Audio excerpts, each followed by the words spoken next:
অসমীয়া কৌতুক কৌতুক হাতে হাতে হাত ধৰি যাওঁ বলক আগুৱাই যাওঁ বলক আগুৱাই জোৰক জোৰক জোৰক জোৰক শুনি শুনি শুনি শুনি কেৱল মাত্ৰ থাকক।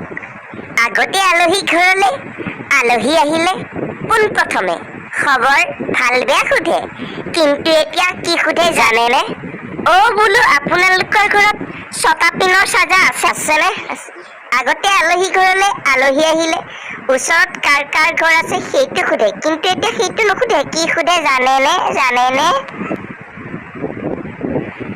ওচৰত কি কি দোকান আছে সেইটোহে সোধে, কাৰণ গধূলিলৈকে মালটো কোনখন দোকানত পোৱা যাব সেইটো জানিবলে আগতে বৰ বেছিকৈ ঠাণ্ডা দিনত আলহী ঘৰলৈ আলহী আহিছিল, কিন্তু এতিয়া ঠাণ্ডা দিনত আলহী নাহেহে। কাৰণ কিয় জানেনে? কাৰণ এতিয়া কিছু মানুহে খোজ কৰি আহি গা নুধুৱে যে। আজিলৈ সামৰিলো।